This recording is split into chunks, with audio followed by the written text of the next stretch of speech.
Everybody supersonic racing. Try to keep your feet right on the ground. When you're supersonic racing, there's no time to look around. We're just supersonic racing, running to the point of no return. Hello, this is Josh, and welcome to Nintendo Nostalgia on episode 162. We are back and we are playing with power. I'm here with my co-host Ryan Black. How are you doing tonight? I'm doing good, man. I am staying alive. I'm working a lot. I'm training some new trainees at work, so that's fun. I got a different position, unexpectedly got a different position at work and got a raise, and so I thought I was going to be leaving the job I was at, but I'm sticking around for at least another year and getting some training and for manager and things like that, so I can take that into my future. So it's cool because I was kind of stuck where I was and I wasn't progressing anywhere, and I was like, you know what, I just need to leave here and pursue something else. But things opened up, and I'm opened up my opportunities for learning here where I am. So, and I'm good at what I do there. I just kind of have outgrown what I knew and doing it day in, day out. I wasn't really progressing and getting better with my life. But things are looking up. I've got better pay, better hours, and I'm looking forward to getting this manager training down and just seeing where life takes me from here. But how are you doing, man? Not too bad. That all sounds good. I'm glad you got a new position there. I know what it's like to feel stuck, kind of in a rut. So I'm praying I get out of that sometime this year myself. Be great to step into something I'm really passionate about. So at least I get to do this though. So it is all good. But yeah, just looking forward to some stuff coming up. I won't talk too much about it here since we're getting ready to go into our next section here. So we will go ahead and go into what we are radical rexing about.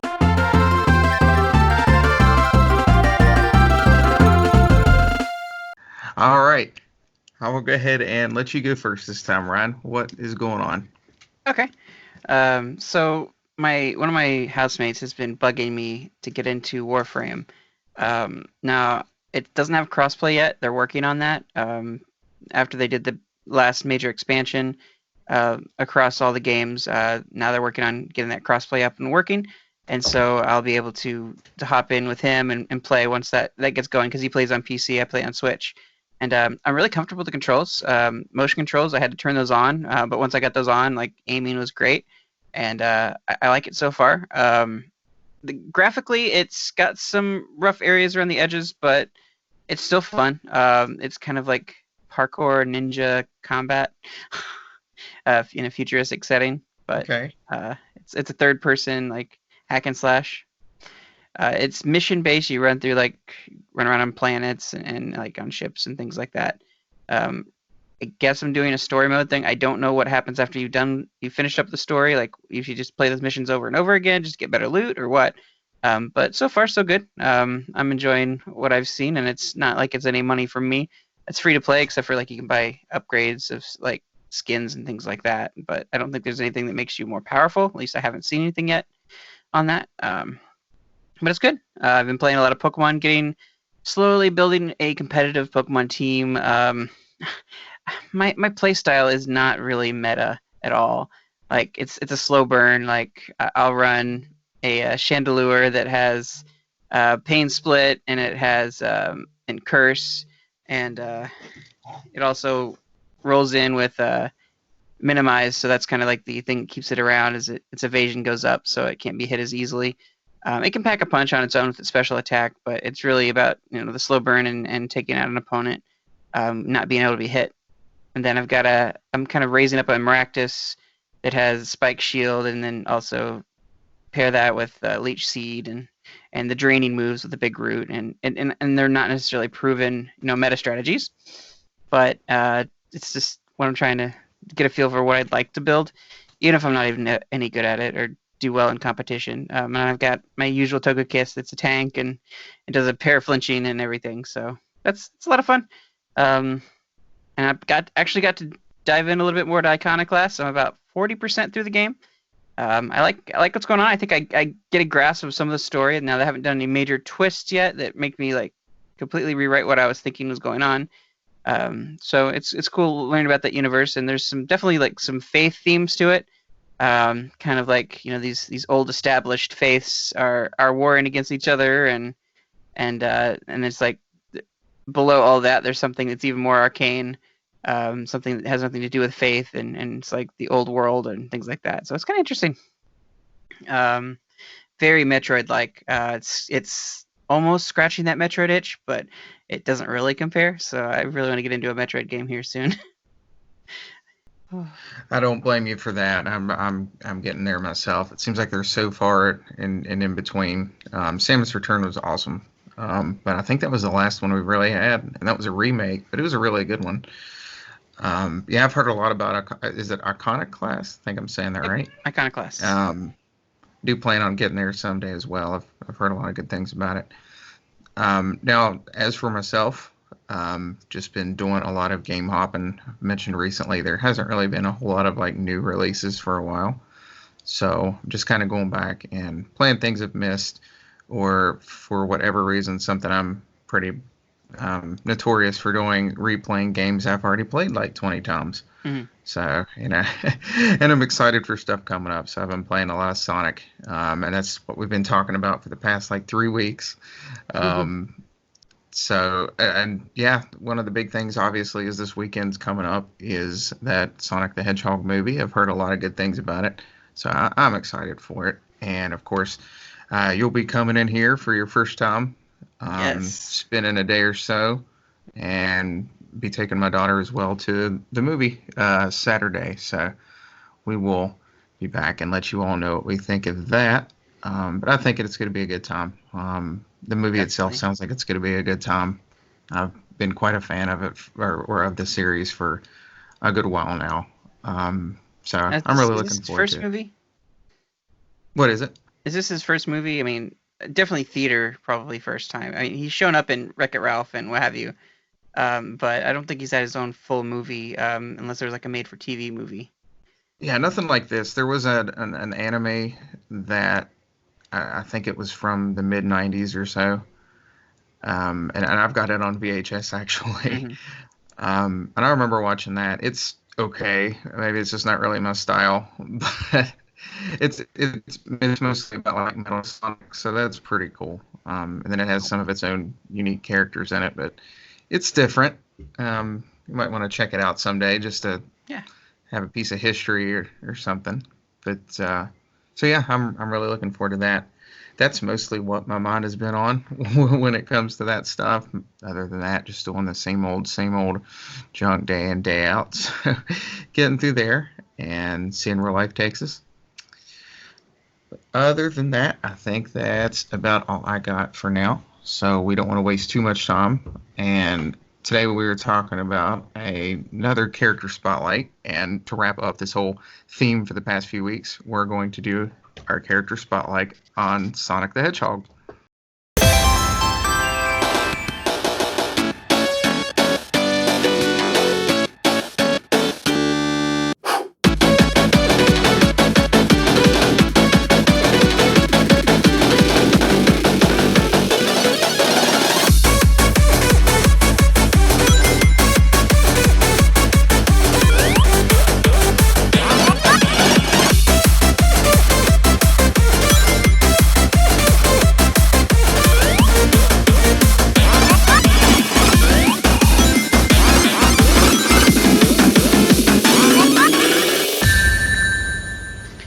So this is pretty crazy considering, of course, this is a Nintendo nostalgia podcast, but here we are focusing another episode on Sonic the Hedgehog. Maybe it isn't so crazy for people who aren't our age or around our age, but hey, back then that would be just nonsense. With the big rivalry between Mario and Sonic, Nintendo and Sega and all of that. So it's still a little bit weird. I don't care how long this has been a thing. This has been okay. So Ryan, what was your first exposure to it, so to speak, or the character himself even? I'm not sure where it started exactly. It's one of two branches. Either I first played it at my best friend's house. His mom was a babysitter, and we played Sonic 2, and then and then another earlier memory or maybe around the same time, I remember going over to another friend's house, to his dad's house, and they had the Sega Genesis hooked up, and they were playing Sonic Spinball. And so I don't know which one was first in that order, but that was kind of my first introduction to Sonic. I had already like been obsessed with Mario, and it was just a different feel playing a Genesis. But I never really got that whole console rivalry at first. Like it was just they were just equal. Like they weren't. I didn't realize that they were like competing against each other, and that's a good thing because I probably never would have enjoyed Sonic had I known that at the time. I'd be like, no, Nintendo all the way. But I didn't know they were competitors, and I just thought, oh, it's just a different way of playing games on a different system, and it was cool because it was all black and just kind of edgy, which is the whole reason that Sonic exists is to be edgy, to be something to compete with Nintendo. He wasn't the original mascot, but he was definitely the one that stayed around. Yeah, poor Alex Kidd didn't get as big of a spotlight, but Alex Sonic better anyway. No offense, Alex Kidd, he's all right. Oh, but yeah, like you said, Sonic is edgy. Like that's his thing. Is like go fast, be loud, be rude.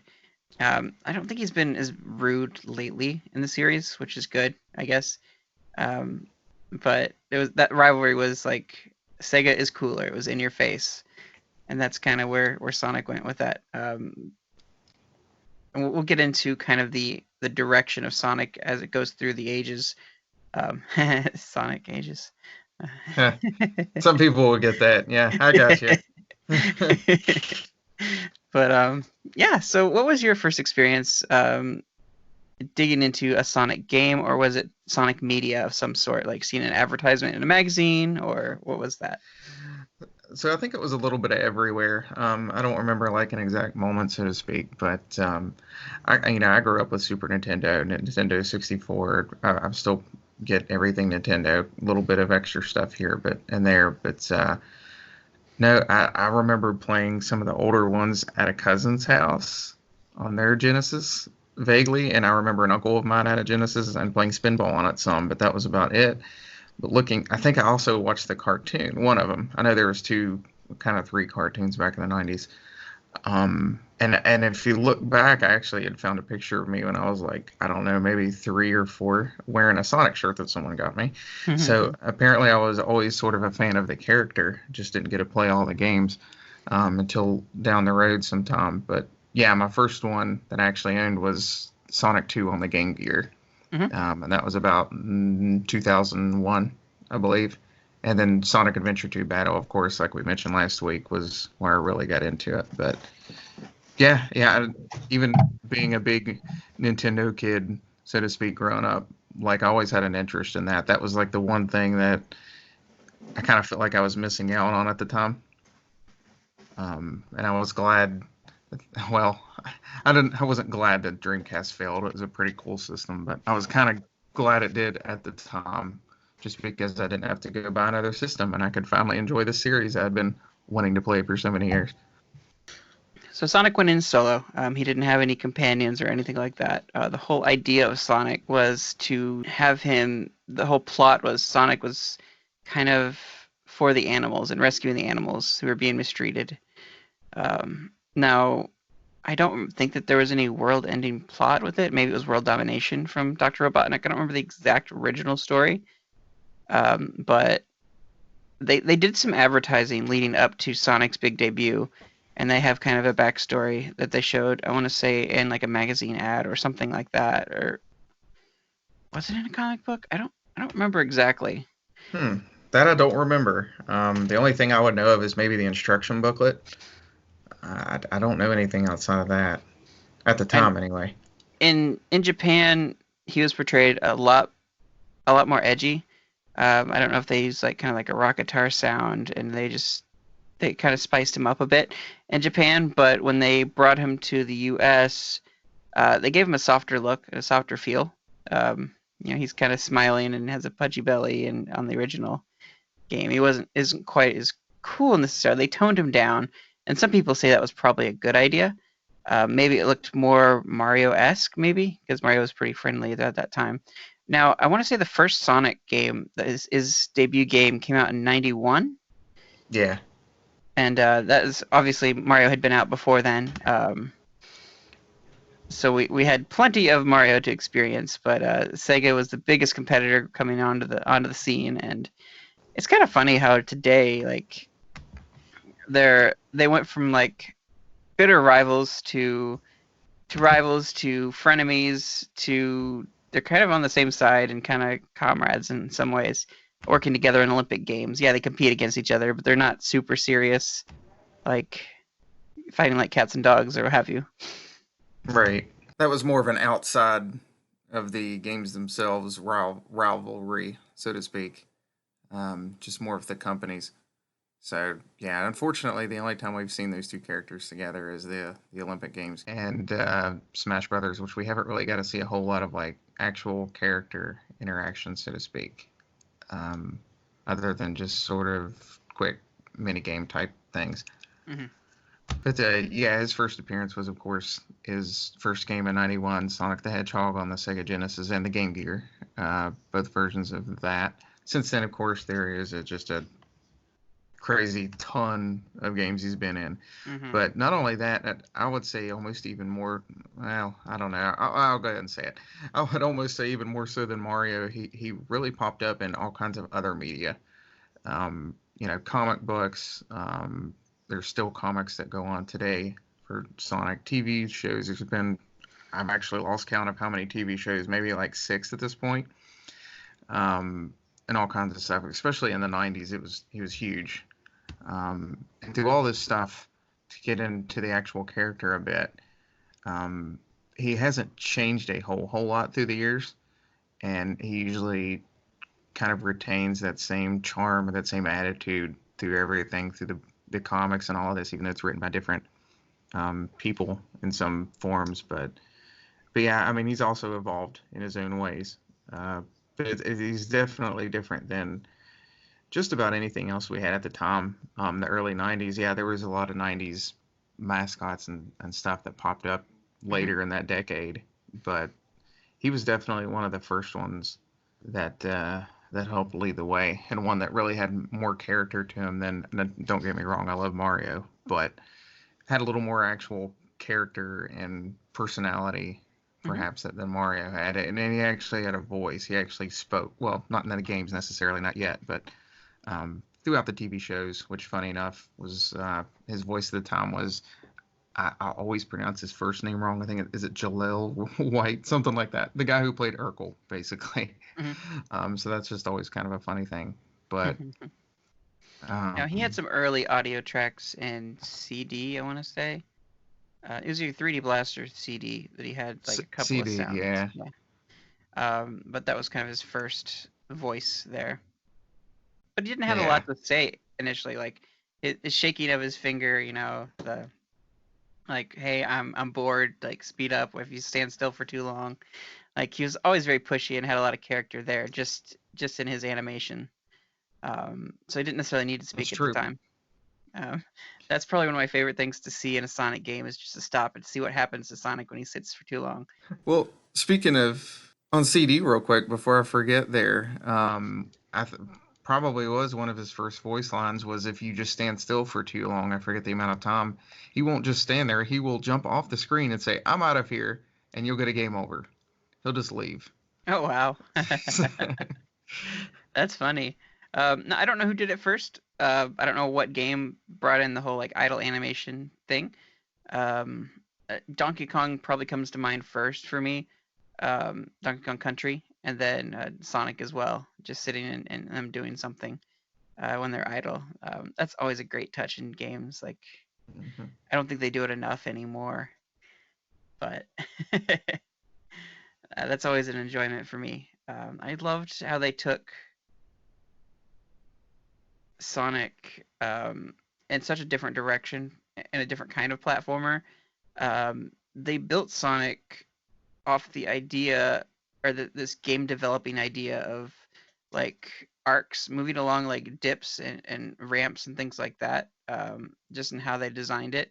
it's kind of cool to flow. A lot of like curvy edges and things that he could run along, which is famous, like all the hills, the green hill that he runs around. It's cool, and that first time you go through a loop to loop with Sonic and collecting all the rings, it's cool. Definitely is cool. Interesting to note, like he didn't do his signature spin dash move prior to the second game. Like his first outing, like he could run along, and if he was going fast enough, you could curl into a ball and stay in that form, but you couldn't actually like spin in place like you could in the second game. So he has various abilities that he gains over the years, but I feel like for the most part he keeps that spin dash going.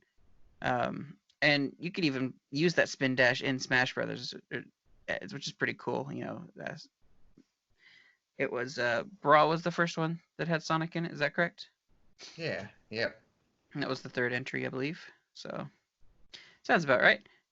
Though I would have totally believed the Melee Sonic April Fool's joke. I fell for that totally. I did too. I wanted Sonic in the game. Like I thought that would be pretty cool. Now I have nostalgia for Sonic just as much as I have nostalgia for Nintendo stuff. So, but we finally got him. You know, he doesn't. I don't enjoy playing with him really in the games, but he's still cool to have around. Of course, we talked about the past couple weeks, like his first ventures onto Nintendo systems with the GameCube. I don't think he really ever made any other appearances. However, there is a reference in Donkey Kong Country to him. I think it's Donkey Kong Country 2. There is a pair of his shoes hanging up in the background next to like a trash bin or something. It's Earthworm Jim's gun is laying next to it, I think. And I'm thinking there's no a sign that chance, says I want to say. no hopers. Yeah. Or something Yeah, that's like it. No that. hopers. That's it. Oh, that slight jab at Sonic. Just So that was another the first, thing. the first reference to Sonic in a Nintendo game, I think. Yeah. Courtesy of Rare. I love Rare. See, Jacob, it's not all about Sonic. we figured Rare in there too. Yeah. Look, we squeezed in Donkey Kong Country too, so it doesn't get any better than that. We're getting ahead of ourselves here by episodes a bit, but yeah. Oh. But you know, Sonic was well received, and he really was a competitor to Mario in a lot of ways. Like he was a part of that console war thing. The origin of Sonic started with him. They did so many different like versions of what the next mascot was going to be, and they finally decided the popular poll was on this Hedgehog character. They didn't have the blue color, I don't believe, at first, but they wanted to make it match the Sega logo, which I think was a great idea because that kind of made him iconic with Nintendo or with Sega. And like Mario had the red in his outfit, but it didn't look like the Nintendo logo. So I mean, everybody knew who Mario was at that point. But I think they made a really good move of keeping him that bright blue. And even I think in the original story that they had before the game came out, whatever article that they posted on that, it explained why he turned blue and how he got his powers essentially. And I don't remember playing a game that explained that again. I'm sure it's out there, or maybe in one of the shows that they talked about the original origin of him. I can't remember who he was based off of. I know his rival, or his the enemy, Dr. Robotnik, was kind of a Theodore Roosevelt kind of character that kind of morphed into what he is now. You know, as you get into the second game, like Sonic starts getting some more companions to help him out. You have Tails, and later through, let's just say, Sega Magic, they were able to put in a new character with Knuckles later with Sonic and Knuckles. Sonic 2. It was kind of cool to see that backwards compatibility, or is it forwards compatibility? I don't know. Anyway, it's really cool to see that element. But he was all solo at the time, leading up to that. Like the second one, like they introduced a 2-player mechanic, which is really cool. And Tails is okay. He's not my favorite character. He's often portrayed as very kiddie, but he's also a stark contrast to Sonic. He's a bit more brainy with his mechanics. He can fly. He builds machines. He has like a biplane that he built. And Sonic is given that like flying on the biplane, and that's actually a reference to early origins of Sonic. I can't remember what they did. Like the lore was there was this fictional pilot that flew a plane that had Sonic on it or something like that. And so that's why you see like in the logo on Sonic a lot of times you'll see like the wings, and it's a reference to that fictional pilot that flew with Sonic on his as a mascot on the side of his plane. It's interesting they created that fiction to springboard off of that to create the character. They kept it grounded in the real world, only as fiction, but it's kind of cool how they did that. You mean Bounce Pad? Boo. Yeah, sorry. It's okay. It was worth it. Now, fast forwarding, Sonic didn't get a major redesign until, I would say, I mean, aside from cartoons and stuff, like he didn't get a major game redesign until Adventure. Is that right? Or is there another iteration somewhere in there? Yeah, for the most part, yeah. I mean, there's Sonic R, if you want to count that, but it's still kind of, I feel like it calls more back to those 2D roots. If you look at like his quills and stuff, I know I'm getting down to the nitty gritty there, but yeah, Adventure was the real overhaul of his design, I'd say, and it still mostly holds to that today. And he's seen so many different revisions now. And he's played a lot of different roles, not just multimedia, but also multi-genre. I don't think he's ever been in a shooter that I know of, but I think it's one of the ones he skipped out on. Not really, no. Unless you count Shadow with the gun, Sonic's in it. That'd be third not person. really. Yeah. Yeah, that's a stretch. A little bit. But definitely not first person. I don't think there's been a first person game. Well, I guess there was a phone game that may have been first person, like running through, like you're supposed to be Sonic, like running through things, but at a first person view. But yeah. So we've seen puzzle games with him in it. Although it was themed Dr. Robotnik's Mean Bean Machine, like he made a cameo or an appearance in the game. Yeah. That was like the Dr. Robotnik from the Adventures of Sonic the Hedgehog cartoon as well. So that was kind of a weird one. I feel like I liken, now this may offend some people a lot if you don't like Sonic, but I liken a lot of, maybe it's the blue color, but I liken a lot of Sonic with a lot of Mega Man stuff. Very music driven, and I like how a lot of the themes are for Sonic. I really liked the sounds that the Genesis could make.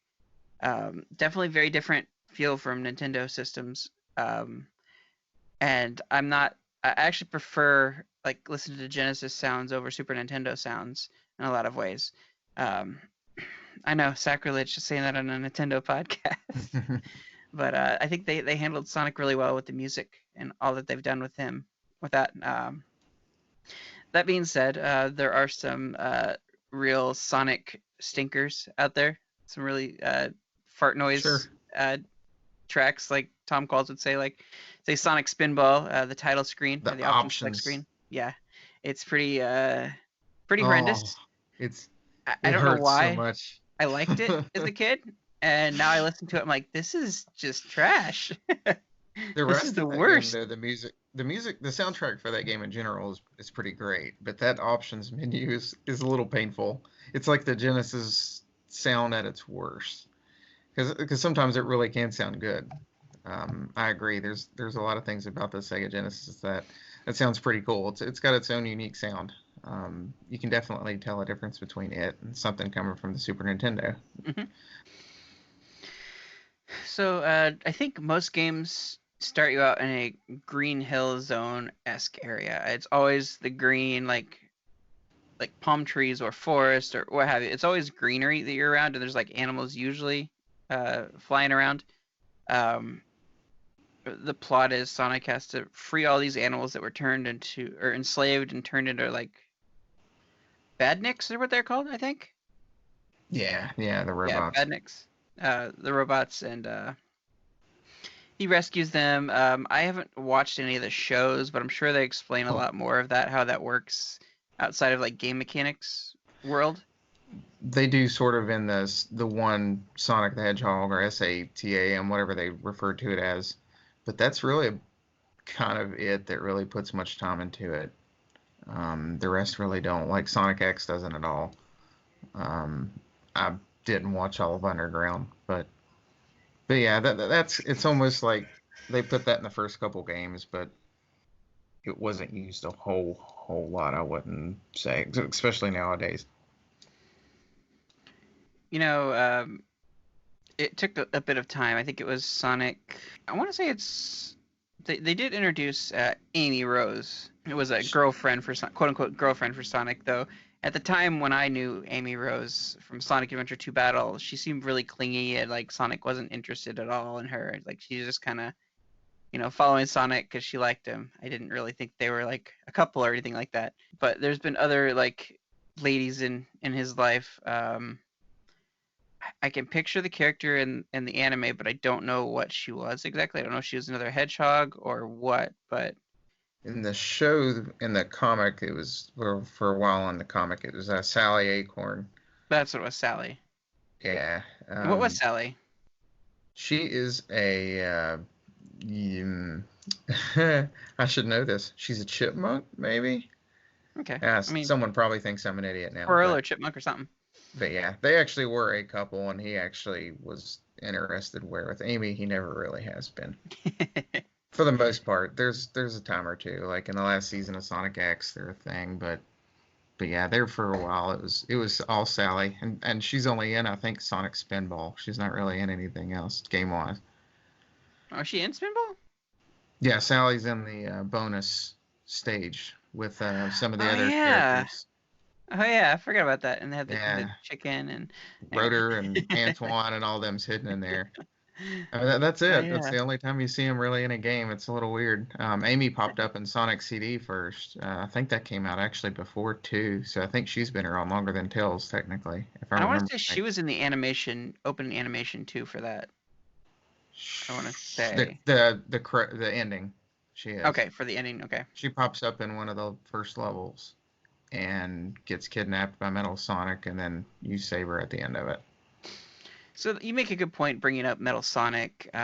Before Metal Sonic, Dr. Robotnik had created what we called Tin Sonic. I don't know if that was his official name, but he was fully he was controlled by Dr. Robotnik at the time in Sonic 2.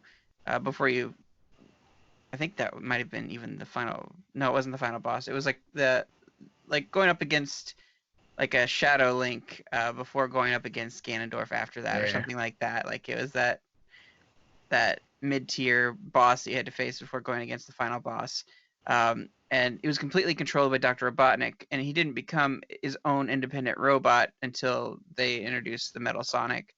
And he's had some other iterations and stuff, and times where Metal Sonic goes rogue and goes against Dr. Robotnik and does his own thing. Like I don't want to say he did some kind of world domination plot or something, but it's kind of interesting to see like this mechanized version of Sonic that's supposed to imitate him, kind of become his own character as well.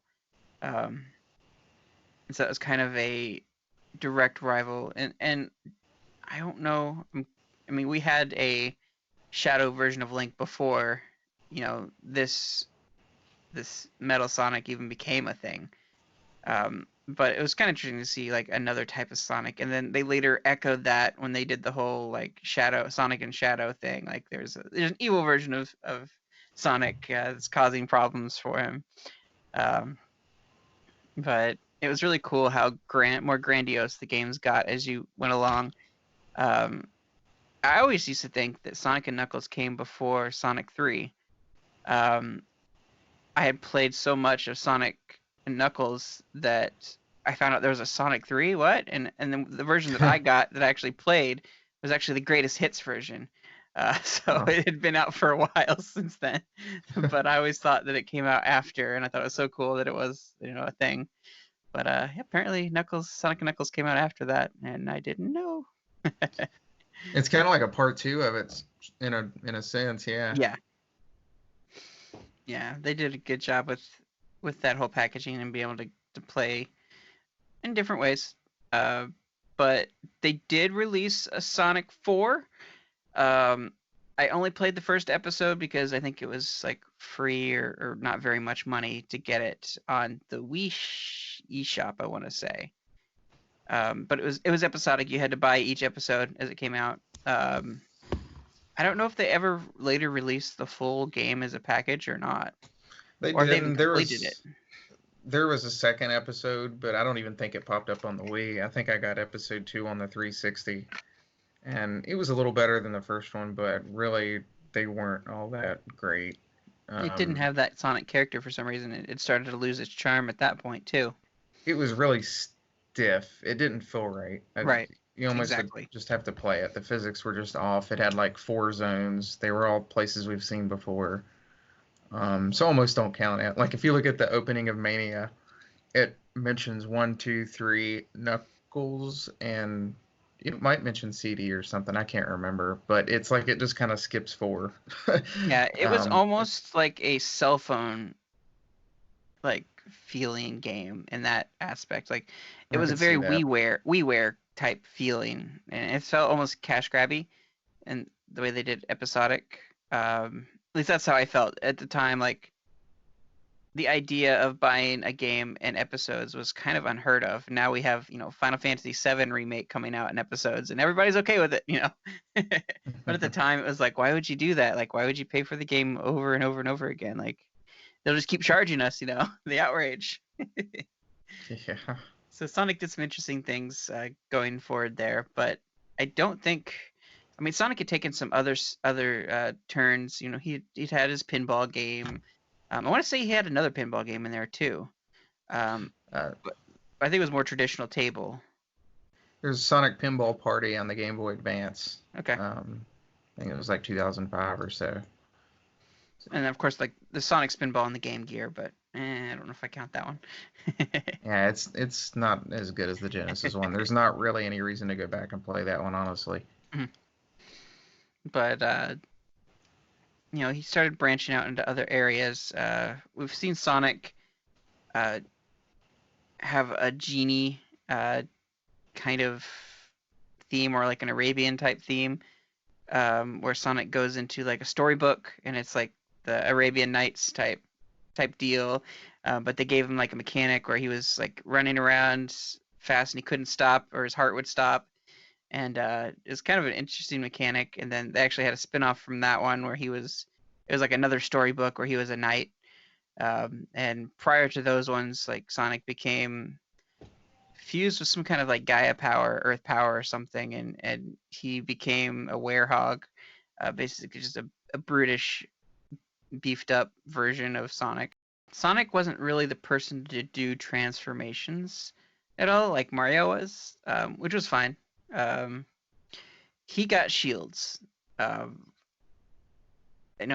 first game you had just a basic, you get hit once, you lose your shield. It's kind of like a blue field looking thing around him, like a sphere. And again, you get the same thing in the second one. The other power up you could get was an invincibility, which is not uncommon to see. Like Mario had his own invincibility with the star. And Sonic was like, it was like like a ring of stars is what it was, I want to say. Or sparkle, if you want to say that. Yeah, whatever you want to call it. Yeah. And it was always like super like fun music when you got that, and you felt like powerful to run through everything and not get hurt. That was always cool. You got a power up where you can speed up, run faster. That was always really neat too. It's like he got a new pair of socks, but he ran.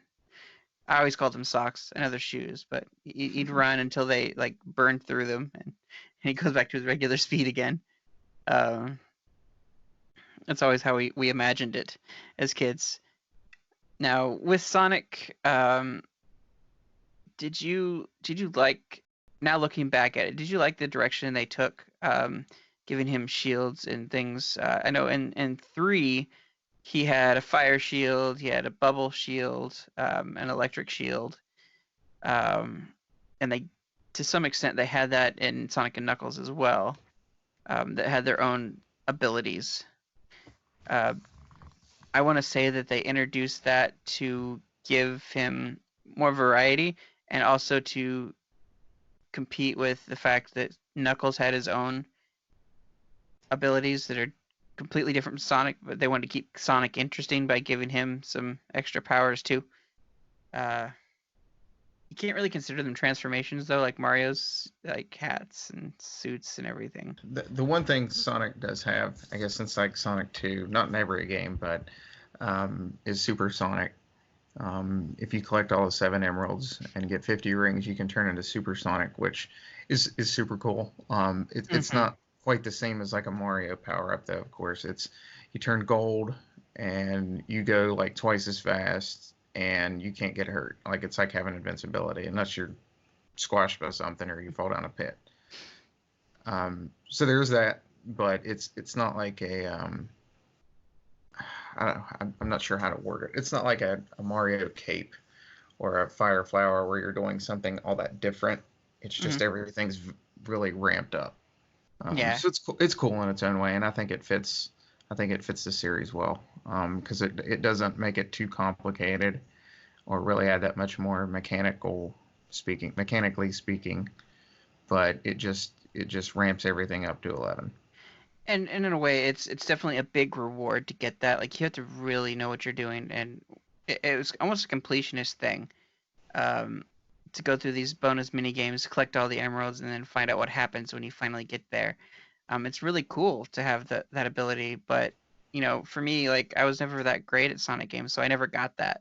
I think I may have finally gotten that ability in 3, because that was kind of my game. I would always play at a friend's house playing 2, but I felt like I didn't grasp the mini games that you had to do, and in 2, and I wasn't very good at 1's mini game or what have you that let you get the emeralds. But I did okay in 3, and then of course Sonic and Knuckles, I always enjoyed that, and they've kept that around. Like again, we talked in the Mega Collection how you could just play the Sphere World games, which was a semi 3D looking. What is it like the SNES is FX chip or what have you? It was like that Mode 7. Sorry, that's what that's like. And you could kind of run in a 3D space in a 2D game. It was cool to see Sonic in those elements. That was kind of a big push. Was like, oh yeah, you're totally playing in 3D. But I that's the first time I saw any kind of like 3D looking levels, and that kind of blew my mind. Was with Sonic, even though that existed on Super Nintendo. Do you know which came first? Did that 3D looking Star Fox come first before Sonic ever did anything like that? I guess the first time Sonic did that would be either in CD or on 2. I want to say So, 2. 2 had the where you're running down the channel, running into the background, and you had like right. spikes and things you had to dodge and collect all the rings to get to the emerald. On CD had the special stages where like you're in that 3D space and you've got to get all the UFOs everywhere. I'm just trying to remember which one came out first, but it was around the same time. Is that where that came from for Sonic Mania with the UFOs? Yeah. I was like, why in the world am I chasing a UFO? Like, what is that? It's I didn't not realize it was a callback. Yeah, it somewhat is. It's not the same concept, but yeah, it's something like that. So I think actually Sonic first, but it was really close. I will say that. But yeah, the special stages, especially around that time, I feel like my favorite would easily be 3 and Knuckles, with the blue sphere. Yep. And it kind of broke off into its own thing. It's in Sonic Mania. It's used again. Heck, even in Mania, you can also go to the extras and you can unlock like its own section where you can just sit there and play like unique puzzle stages for a blue sphere. It's like its own little game. So I I always enjoyed those. And it was one of the other times they'd hand that one off to me to play.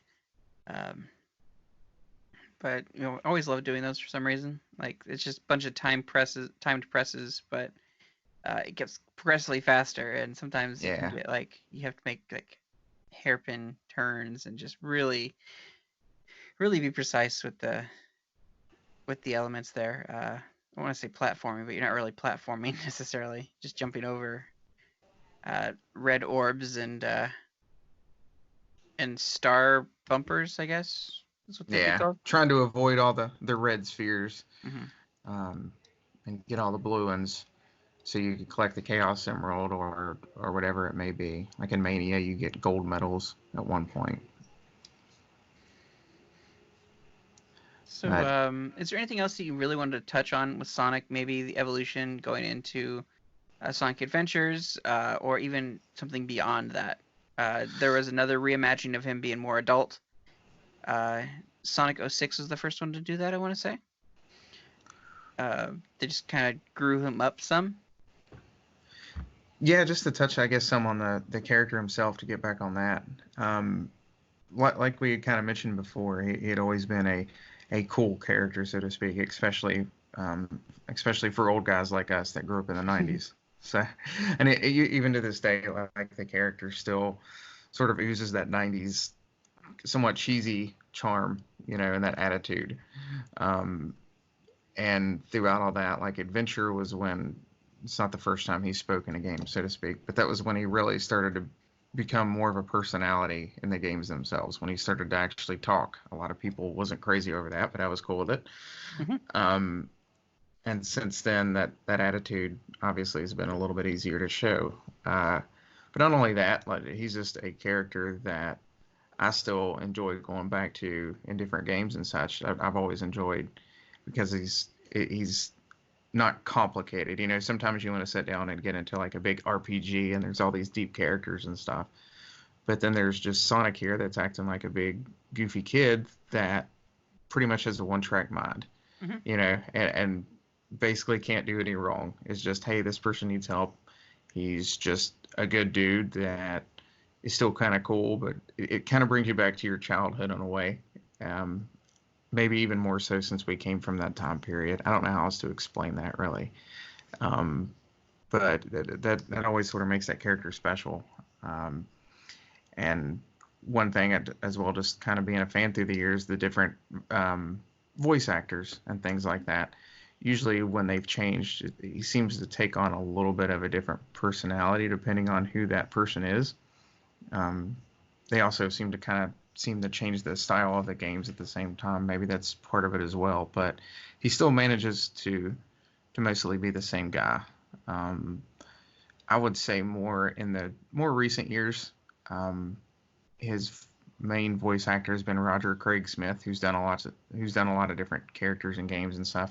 And I do enjoy his interpretation of it, but the games aren't written quite as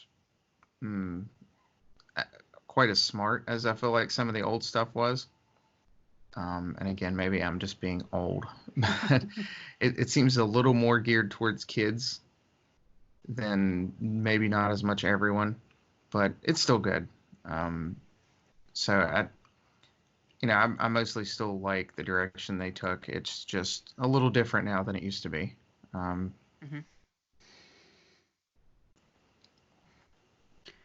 I don't know whether Sonic's direction is a good thing or a bad thing. It's just different, and the different areas they've taken him. Now, I think that the gameplay has lost a lot of its luster, and they say that they brought a lot of it back with Sonic Mania, and that wasn't even the Sonic team that did that. Right. But it's kind of curious, to see the breakdown of what makes a Sonic game really awesome and what makes it kind of lame. Um, Sonic 1, 2, and 3 and Sonic and Knuckles had great feels to them. Like, where did they start making that? Where did that start going downhill and why? I can't really place my finger on it. And Sonic did branch out into kind of the opposite of what Sonic should be, and that's, Sonic's very fast and platformy and no really puzzle solving or anything like that necessarily. Just kind of go, go, go, go, go. And then they slapped Sonic in a turn-based RPG. It was a BioWare game even. on the DS, and it's weird having someone who's all about going fast and slap them in turn-based. It's very slow. And they made they gave him some Sonic running around elements in the overworld map, so to say, before you get into the turn-based battles. But still, it didn't quite have that Sonic charm. Yeah. And it definitely didn't have that Sonic soundtrack, let me tell you. But it did expand a lot of the lore, especially with the echidnas. So I did want to touch a little bit on Sonic's companions, different characters that have appeared in the game. Right. From a cute rabbit with Cream and the companion, the Chow companion, Cheese, and you've got Rouge the Bat. You've got several other hedgehogs. You've got the echidnas. You've got an armadillo now. There was a bee. There was a chameleon. There was a crocodile. Or was he an alligator? Anyway, there's a lot of animals that they have, like anthropomorphic animals, I should say. They had the smaller animals as well, that were just woodland creatures, birds, things of those sorts. And it's an interesting thing to think about. Like, is Sonic really from this world? Are those characters from that world with all the animals that they're rescuing, or is it how does that work? Are they have animal people there, or? I think in some mediums it is kind of explained. Like in Sonic X, they're just from a different world. Like Sonic and them are transported to Earth, so I can that kind of explains it better. And we'll see that probably in the movie too. I mean, they do show him going through the warp ring and ending up in our world, which is warp ring's kind of an interesting thing. For some reason, I never picked up on the warp ring being what it was, like taking you to another place. Mm-hmm. I just saw it of jumping on a flag with Mario. You jump on the flag and then you go to the next area. I didn't think about it teleporting you to that next area. Right. So it's kind of cool to see that used as a mechanic, even throughout everything. I'm kind of curious if they're going to show the gold rings in this live action movie. It'd be kind of cool to see if they include those in there. Like Sonic has a couple gold rings on him, or if they have any Chaos Emeralds or anything involved. This is sort of it's a different telling. It's in a human world. He comes from another place, and it seems like it's an origin story as well, for at least Dr. Robotnik. Or maybe it's just this dimension's Dr. Robotnik or something. I don't know, with Jim Carrey. I'd be kind of curious to see where they go with the story. And I know you've seen a possible spoiler for the game or for the movie. We won't really spoil that. No, I won't. I want to say something I'm sort of predicting and hoping for, but I don't want to say it just in case if someone takes that as me spoiling something. Well, I may touch I'm on not it. even sure if it's entirely true anyway. So, yeah, I won't say. Just go ahead. My brother-in-law couldn't make it on the episode tonight, but he did want to say his prediction was the ending either teases Knuckles or the Chaos Emeralds being a thing. So I'd be cool with that, and even that I'd be okay with Miles as well. I was gonna say I forgot what it was, but Dr. Robotnik's first name is revealed. And I guess he was a good doctor. This is like Mega Man kind of. He was like a good doctor, but then something happens. He becomes a bad doctor and takes on a Robotnik name. But he keeps his first name, and it's Ivo. Yes, that's it. That really surprised me when I heard that. I heard it on a commercial earlier, actually, and I was like, oh my gosh, I didn't realize they did that in the movie because they used to use it in the comics, in the Archie comics years back. I'm not sure when it was first brought up. It's probably in an instruction book or something, but that's one of those fairly deep lore things I would consider that I did not expect to hear from this movie, or at least in the commercial I heard. They give Tails, Miles, Prower. I know it goes by Tails, but I guess his actual name is Miles, I want to say. But they actually show that in the banner, I want to say, on Sonic 2. They give his full name. But Amy Rose, I don't know if they have any other additional names and stuff, but it's kind of cool to have that insider information if you really dive into the lore. Knowing that he has a name, Dr. Robotnik has a name, is kind of silly. But the humans and the animals and then the anthropomorphic animals are all separate entities, and it's kind of interesting how they all work together. And they don't necessarily explain it all away, but that's cool. They're their own things. It's fantasy games anyway. But so Sonic's legacy has carried Sega through the years. People like see it just as iconic as Mario. If you're a Sonic fan or a Sega fan, you'll probably want to pick up the next Sonic game that Sega has put out. Though I will say that Sonic has gotten a little off track, or on track rather, with the Olympic Games with Mario and everything. Like they team up together. It's very, very weird to see, Sega sprites and NES sprites like dancing around together, and wrestling or what have you, diving. It's a cool nostalgic roots thing, and it has its own story. Yeah. So they are continuing the Sonic story through that in some ways, or at least its own contained story. And it's really cool to see that they're continuing Sonic. They keep saying they have big plans for Sonic coming soon, and we haven't seen a lot of big plans. We had, I think, the last big game that we had for Sonic, it was actual Sonic game, was Sonic Forces. The gimmick was very much customize your own character. I had a character creator to it, which was cool to be able to create your own animal. I don't know the diversity of species you could have in that. There's a handful. We played around with it for a while. Did I forget any of the other animals that you could be? I feel like there's a couple that I missed. Oh, some of the characters. Yeah, there was there a Wolverine? I want to say in the latest game. Trying to remember exactly. There's, if you really go back in all the Sonic history, there's a ton of characters and animals and things. And we didn't mention Big the Cat. Oh yeah, yeah. How could we forget Big the Cat? The Chow and all of that sort of thing. There's a Blaze. Oh yeah, Blaze was time based, right? No, I'm sorry. Blaze was a cat, and then the time based one was Silver. He was from the future. Yeah, he's from the future. And then of course, the ultimate life form, Shadow, could control or could stop time in a way. Did he ever rewind time?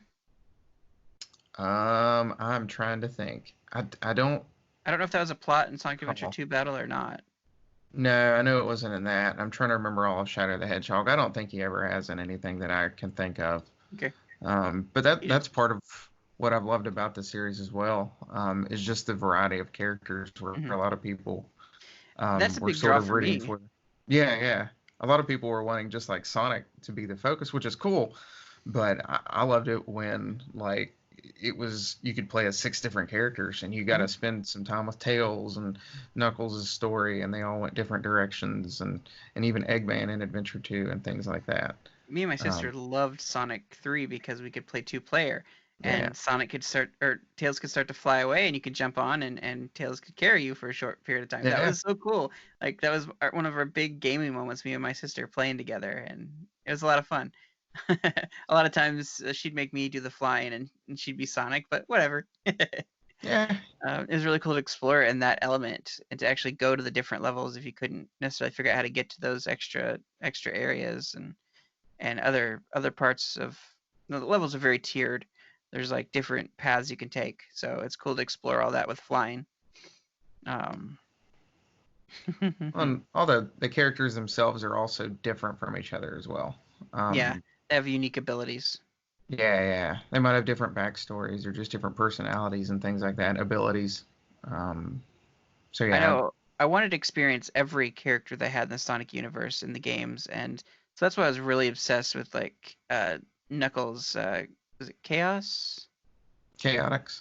Chaotix. Yeah, the Team Chaotix or those like SBO and I cannot think of the bee's name. Charmy, okay. And then, was it? I want to say Crunch. No, that's not right. Crunch is Diddy Kong Racing. I know, right? I know. That's he's a cool one too. It's Vector. Okay. I should remember that. But I was like curious about those characters because I never really got to experience that Knuckles game, and I was like, what? There's other characters I didn't know about? That's like the biggest draw for me is the Sonic characters, the different animals they bring in. Echidnas were like the coolest thing. It's one of my favorite animals, like knowing about what an echidna is because of Sonic.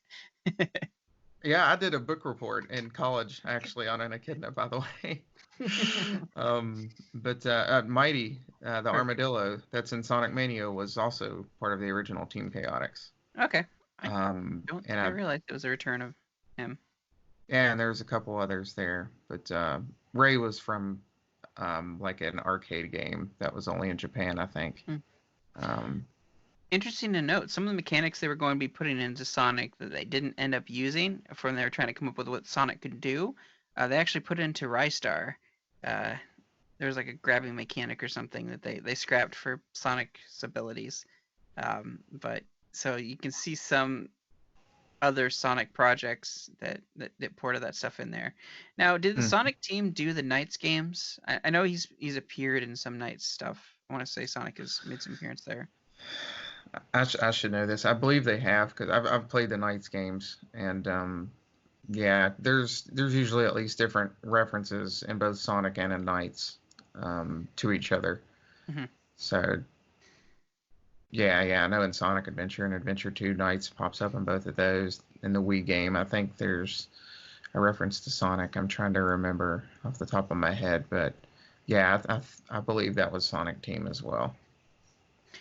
So we're gonna get to a part of the show now where we kill Sonic. So Now that we've talked about it, it's time to die. It's time to kill him. so let's talk about Sonic and the ways that he dies. Oh, all right. It's a late night, everybody. We're getting a little loopy here. So there's different ways like he avoids death or has like scary like brushes with death, and it's quite terrifying. But the one I think of most is in Sonic Spinball. Um, if you fall into like lava or into like toxic waste or something, like he rises up into the sky and then he like sinks back down. He has kind of expression on his face. There's a what is it, a dragon or a crocodile, whatever, that jumps up in Yeah. Sonic Spinball, and you had to frantically press the buttons to break out of the thing's grasp, or it'll eat you and go back underneath the toxic waste. And there's I think I know Sonic 1 had it, and it was a thing where like Sonic can't swim. And they thought when they made Sonic that hedgehogs couldn't swim at all, and so they gave him that mechanic where he like drowned. And Sonic 2, there's this it's just the music that they did, like the countdown timer. It's like a 3, 2, 1, and then he like drowns. Like you feel so awful if you have Sonic drown. Like it's like terrifying as a kid for me. Like, Jacob talks about like Mario dying scaring him. Like, in, was it Super Mario Brothers 3? Like Sonic scared me like when he died. Like I felt awful if he ever drowned like that. There's other times like he can drown in ocean, the oil ocean. I thought that was pretty gross. There's in Sonic and Knuckles, he's in probably one of my favorite level designs because I love like Egyptian stuff. But you're running through like what's like inside pyramids and stuff, and there's like a light mechanic, and as the light goes out, the ghosts get more powerful and can get more scary looking. That was a scary death too, when all the lights go out and the ghosts like take you out. Oh my goodness. It could be nerve-wracking. They didn't give a lot of personality to later games with that. I didn't feel, and like in Sonic Adventure 2 Battle, you fall into a pit or something, you just hear Sonic go "whoa," and then that's about it. Now, if you're in space, he catches on fire. Yeah. Yeah, that's true. He does fall into the atmosphere. Yeah. That one's pretty cool. But yeah, you don't see a lot of that personality in some of the later ones. I don't remember 4 having that personality, even Sonic 4. And I think in a lot of ways, Sega kind of wants to forget about that one. Like you mentioned earlier, like it's just not really canon or what have you. They use a lot of vibrant colors and Sonic's adventures in the Game Boy Advance games.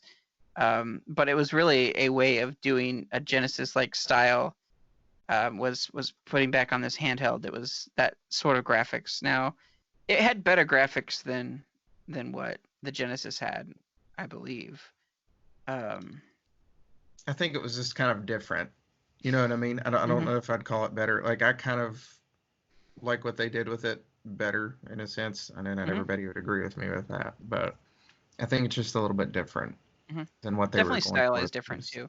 Yeah, different system, different style, things like that. I think the advanced games were a little more expressive, maybe. They went more with his 3D model, sort of like his adventure rehaul, so to speak. And now you can find Sonic on pretty much any platform, where he was exclusively Sega for the longest time. But you can find him pretty much anywhere. He's gone third party, just like Sega games have, and it's cool to see him interact most with like teaming up with Sonic or with Mario in the Olympics. That's really cool to see that camaraderie there now. Would I love to see another Sonic Chronicles? Yes, I would.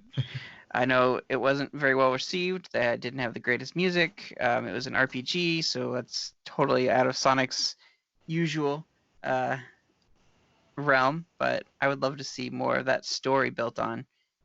Sonic's got some great backing story. He's been going on for so long now. There's so many shows, like you mentioned. He's got video games. He's got board games. I went to pick that up at GameStop and never did make it over there to pick it up. But Sonic board game sounds kind of like a cool idea for me. I don't know if he's appeared in any card games. Can you think of any? Like maybe a VFS or something? Or UFS, I can't remember what they call it. I don't think so. I have a deck of cards, Sonic cards, that I got in the Japan Expo at Epcot. Okay. But it's just a normal deck of cards. It's not like, anything like that. I wonder if he ever made it, if there's an actual Sonic card game out there. It'd be kind of silly. Yeah. He's appeared in other styles of games. Don't think Sonic has had his own tabletop RPG made. I wouldn't be surprised if someone made a system like Big Eyes Small Mouth that used that or not. But now we're gonna get to see him in a live action movie, quote unquote. So that's great. And it looks good. It does. Well, it didn't look good initially. No, it didn't. Let's we need to highlight that Sonic originally was scary, like nightmare fuel. Yeah, there was a lot of things bad about that first trailer, especially. I was pretty disappointed. But that's completely turned around at this point. Haven't seen the movie yet, but yeah, it's sounding good from what I hear. It's really cool that they can go back into a movie and change a key part, a key character, and make it something that's a little bit more pleasing. Like back in the day, like that wasn't gonna happen. No. Like that'd be like going back and changing out like Bowser to like more of a Bowser looking character in the Super Mario show. It was totally awful, totally cheesy.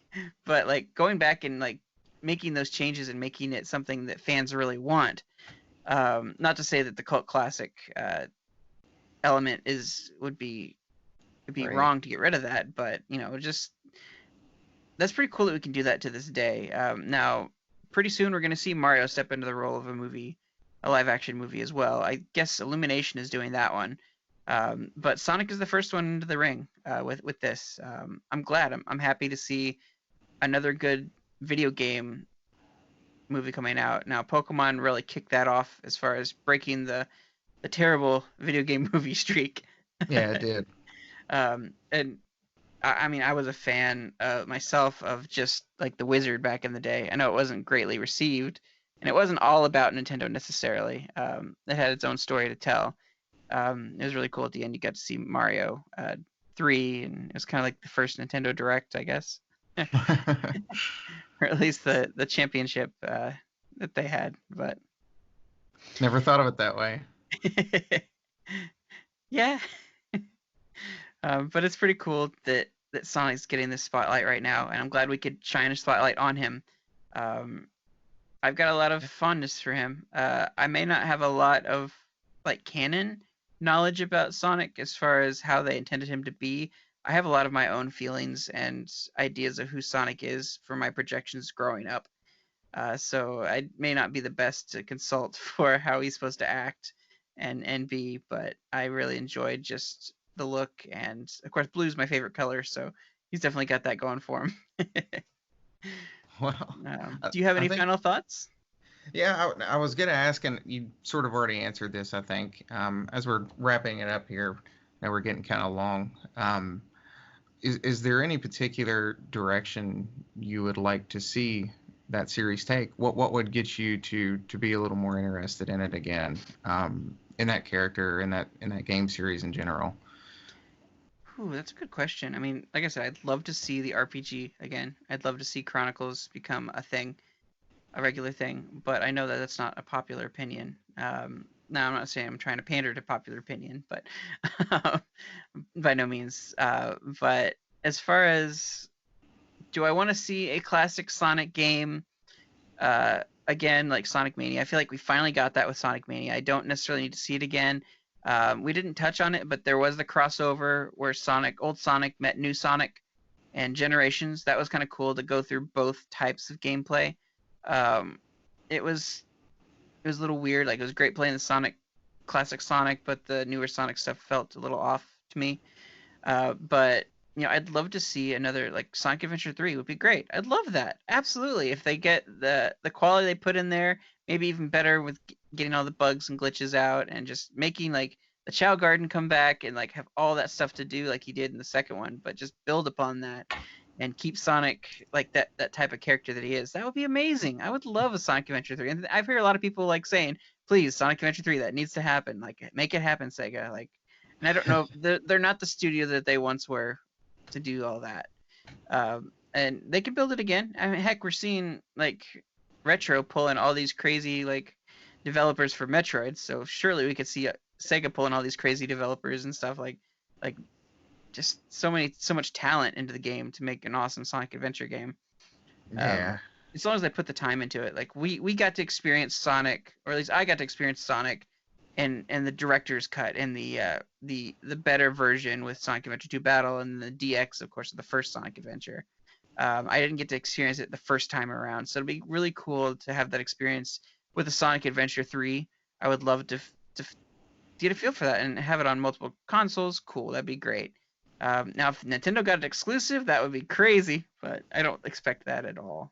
Not at all. Well, I think you've probably mentioned some of my own answer.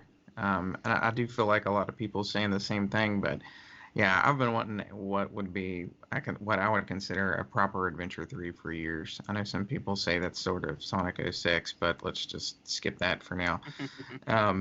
Yeah, I feel like with all the outcry with it as well, I don't know why they haven't made more of an attempt to go more back in that direction, that style. The physics, for one, I don't feel like I'm not a huge fan of the boost mechanic.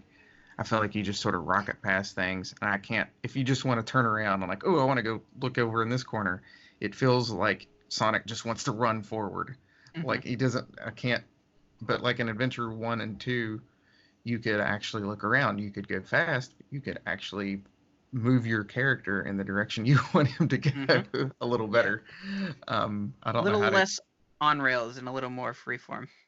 Yeah, and I miss that. I miss the style of it. That the way the characters were handled. Then I liked it a little bit better. It was cheesy, but there's a few things now that I feel like it's just a little bit too cheesy in a kiddie sort of way.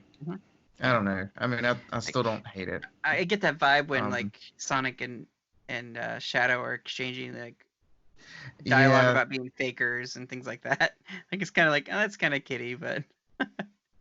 But yeah, that, and again the Chow Garden. I feel like I know I'm not the only one that wants that back. I don't know what happened there. It was like after Adventure 2, they brought it back in the tiny Chow Gardens and things for a little while, but after that, they just decided they didn't want it anymore, even though fans have been rooting for it for years now. So I don't quite know what's going on there. It's like they keep just trying the same formula the past several games, even though most people seem to be ready for something new. Yeah. And this is a very... Or redone. Sonic has taken the branching much like Metroid has, where you have the 2D Metroid and then you have the 3D Metroid like Prime. And so like that's kind of the branch that Sonic has too. Now you have your game that's like Federation Force that nobody asked for, and that's kind of what we get with Sonic in a lot of ways. It's a lot of Federation Force style games, or like something that was poorly executed, like Other M, and some of the story mechanics. I'm talking Yeah. about Sonic 06 with Sonic kissing a human or human kissing Sonic or whatever. Like, Oh boy, that that was like a jump the shark moment. Yeah. yes, and so like I liken Sonic and Metroid in a lot of ways and their directions. Now, is that gonna get a bunch of people upset? Yes, I'm probably gonna upset a lot of people by saying that, but I see a lot of similarities with that. In a dream world, I would like it to be. Maybe I'm showing my age. I would like it to be sort of how it felt there around when Adventure 2 Battle came out. So Yep. like there was the big 3D game that was well done, everyone loved, but there was also the 2D games on the Game Boy Advance that were really good. Now we could just all have them both on the Switch. And I don't think it would feel weird next to each other. They could just keep it kind of like a Mania style, so to speak. They could keep that rolling with the 3D stuff going at the same time. I don't know. I don't work on the games, so maybe I'm just throwing a fit over nothing. But I don't see why that would be too difficult. But we'll see what happens in the future. We might see that 2020 is the year they announce Sonic Adventure 3. That'd be great. Yeah. I hope so. But so that brings us to the end of the Sonic Spotlight. We hope we covered enough of Sonic to satisfy you.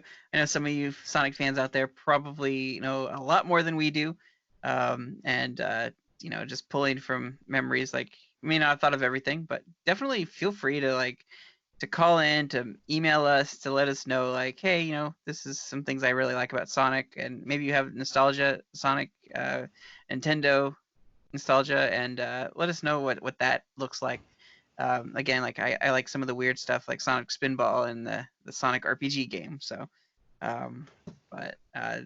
yeah. So that brings us to the end of the episode. Before we sign out, I do have an email to read, everybody. So I'll go ahead and throw that in here. This is from Parker Prochaska, I think is his name. It's a thank you letter for being, doing the show and everything. So he says, "Hi, Nintendo Nostalgia. I've been wanting to send you an email for a long time about how much I love your podcast.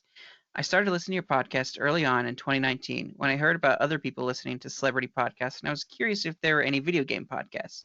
Your title intrigued me because I am all about nostalgia in my many aspects of my life, and I had been telling my whole family and friends that I was going to get a Wii U since 2015.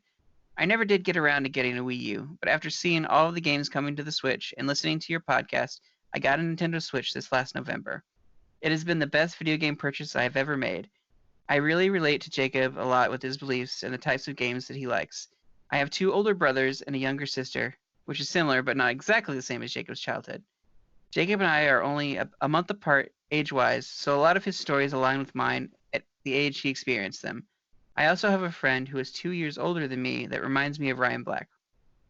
The similarities go on, but I don't want to make this a long email compiled of all the similarities from my life and yours. Your podcast has brought a lot of joy to me, and I thank you for bringing a faith-centered Nintendo podcast when society is pushing in the opposite direction. Since I was late to the party for listening to your podcast, I started listening to all your podcasts in order from the beginning. It was cool hearing what you guys would predict or things you hoped would come out back in 2016, and having the 2019 foresight of it was if it was coming or not. I loved listening to your episodes virtually every day, and I look forward to catching up with present-day Jacob, Ryan, and sometimes Tom Qualls. And yes, you did spell Tom Qualls correct. The only sad thing about finally catching up was that I could no longer listen to new episodes every day.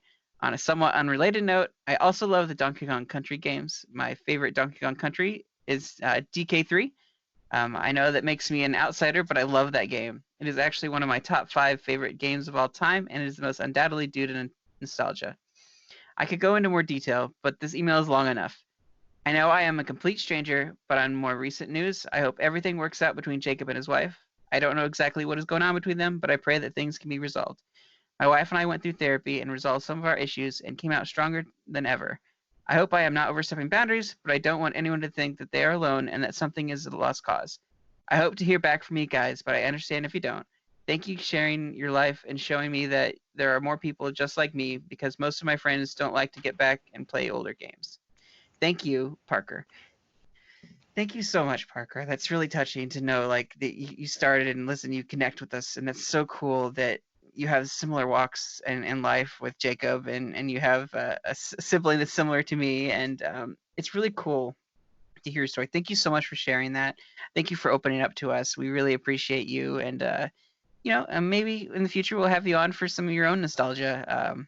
And some games, like maybe we'll do a revisit, or I don't know if we even visited it yet, but of Donkey Kong Country 3. I may even have you on for that episode, because I know that Jacob and I don't hold the biggest nostalgia for it, but I know I haven't even played it enough. But it's really cool to know that you really like that, and that's cool. I thought nobody in the world really liked it that much, and that's really cool that there are people out there that can really vouch for it, and I'll even give it a chance. I'll even play it, and we can discuss it before we have that episode. If you want to be on, if not, you're not comfortable with it, cool. But the offer is extended to anybody who has big nostalgia for the games that maybe we haven't really covered or not really expertise on. So, but thank you so much for writing in. Yeah, thanks for writing in, and yeah, you're allowed to like Donkey Kong Country 3 the best there. I can understand that actually. It's not my favorite, but I do actually where you're coming from. Especially like near the end of that game, I feel like it gets even better. Like the rocket barrel level was pretty sweet, but yeah, that one's a good one. Thank you so much, and anybody can call in or email us, and we'll definitely love to read you on your message on the show. If you don't want to, just let us know that you don't want that on the show, like you want to keep it private. That's cool. But thank you so much for sharing, Parker, and we appreciate it. All right, that brings us to the end of the episode. You can find us at Nintendo Village, thenintendovillage.com/Nintendo Nostalgia. You can listen to our podcasts on Apple Podcasts, Google Podcasts, and YouTube. You can find us on Facebook at Nintendo NOS, on our Twitter at Nintendo_NOS. You can find us on our Instagram at Nintendo NOSIN. Shoot us an email at nintendonostalgiain@gmail.com. You can call in to the Nostalgia Hotline. It is open right now. Share your memories and show us some love at 317-969-5690. Guys, that brings us to the end of the episode. Thank you so much for listening, and we will catch you next week. Later, Preston. Bye-bye. Blue hedgehog Sonic, with incredible speed, I'm moving my feet. They call me Sonic, 'cause I am faster than sound, I keep on jumping around. Blue hedgehog Sonic, with incredible speed, I'm moving my feet. They call me Sonic. Blue hedgehog Sonic.